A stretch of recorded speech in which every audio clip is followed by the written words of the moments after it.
Now, Bernie Sanders won Wyoming over the weekend with a 12-point victory. However, when the delegates were counted, Hillary Clinton ended up walking away with 11 delegates, including the 4 superdelegates, compared with Bernie Sanders' total of 7 for the night.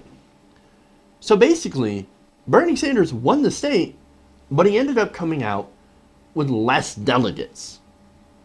What the fuck?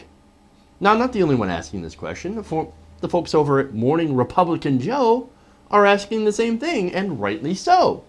Because it's obvious to everyone that this system is a little fucked up. Take a look at this conversation from Morning Joe. Watch. Okay, what do we do here? I mean, it sounds like Nicole, he's winning. He's won 8 out of 9. Yep. But he's losing. And look, he wins by 12 points. I tell you, I would not do well as a Democratic politician. He wins by 12 points. He may not even pick up a single delegate. Yeah. It's 7-6 now, with a remaining delegate to be decided later. I'm sorry. That's a crushing victory. I know. And listen, I think that with the super delegates that they have, I think she only has to win 30% of the, she only has to get 30% of the vote in the remaining contest. I mean, talk about voters feeling like a system might be rigged. Why are you even voting? If you're driving Right. a car right now, we've been talking about rigged systems. We're putting up right now a graphic. Bernie Sanders wins 56 to 44% in Wyoming. The delegates rewarded: Hillary Clinton 11, Bernie Sanders 7. Why does the Democratic Party even have voting booths? No, why? This system is so rigged. Yep. And you know, it's funny. It's ironic how Republican Morning Joe is the guy that points this out. Think about this. Republican establishment Morning Joe points out how the system is rigged for the Democrats. That's amazing. That's amazing. And look, he might be one of the only hosts on MSNBC that's called this system for what it is. Now, Mika, it's time for Mika's turn to chime in here. And then Mark Halperin is going to show a stunning display of why our system the way it is. Let's watch. But we always talk about voter turnout and how important it is to do your duty as a citizen. There's absolutely no reason any of those people voted in any of those states, I mean, right? What's the justification for Please, that? someone tell me. These are the rules. No, that's Yeah, not a good I answer. understand, Tell me but why it's those rigged. people needed to go vote, because they don't. it's Their votes rigged. don't Depends on where you matter. turned out. It's not rigged. These Do are the their rules. votes rigged. matter, Mark Yeah, they Halperin? do. The votes How? matter. Do they count in some way? Depends on where you turn out. How?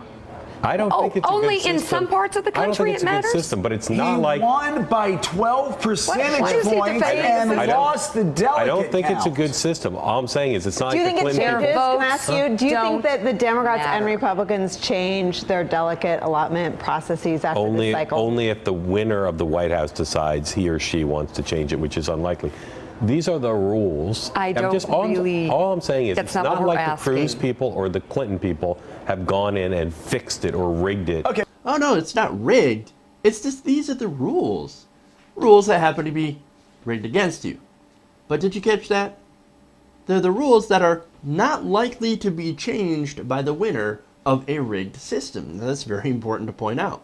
If you win and benefit from this rigged system, they could say, hey man, look, hey, those are the rules. We won using the rules. We kind of like the rules.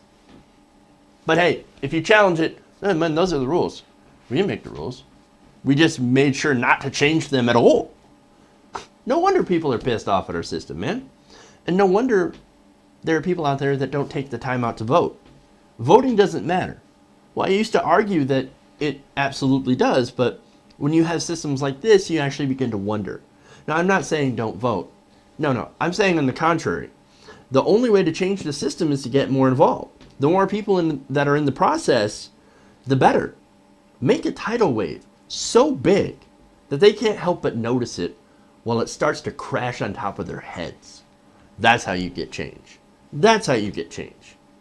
So yeah, more people involved. And not just in voting, but more people involved in general. Now, Joe's going to go on another rant, and this is great. Take a listen. Here is a party Feels bad. who sends their activists out and have people chattering on TV and chattering on talk radio about voter disenfranchisement if you make somebody show a picture of themselves.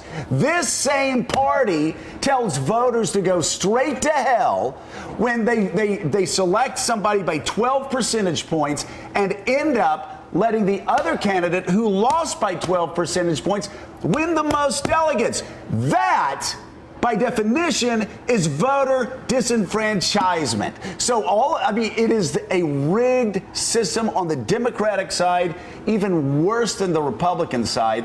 And I don't know why Democratic voters put up with it. If you say those are the rules, I'm going to lunge at your I agree neck. with everything you said, except I wouldn't say it's rigged.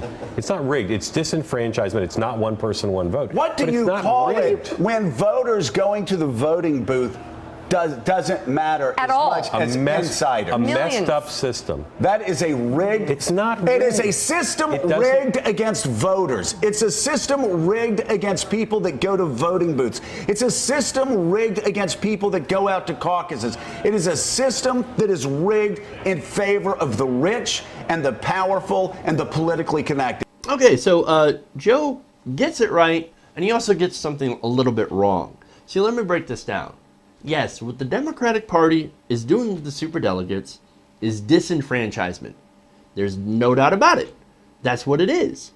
However, what Joe doesn't mention, at least during that tirade, is that the Republicans are also masters at disenfranchisement.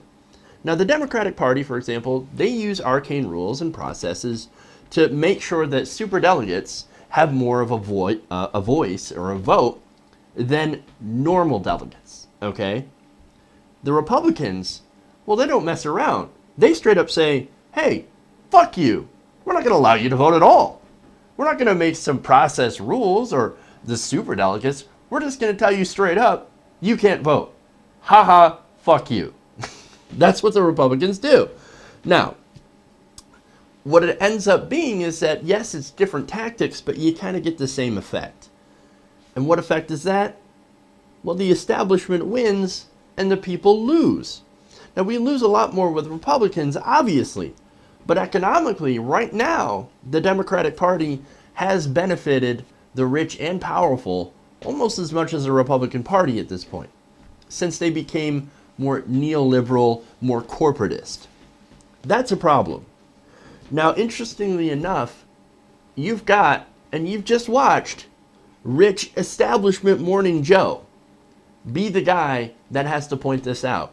And that's just amazing. Now, finally, I want to address Mark Halperin. He's got a tough time calling it what it is. Rigging. It's rigging. And it's rigged. It's not rigged in favor of just one candidate or the other. What it is that it's rigged in favor of whoever the establishment ends up deeming the best choice for their interest. And that's the truth of it. And that's what's going on, and that's why it's a major problem.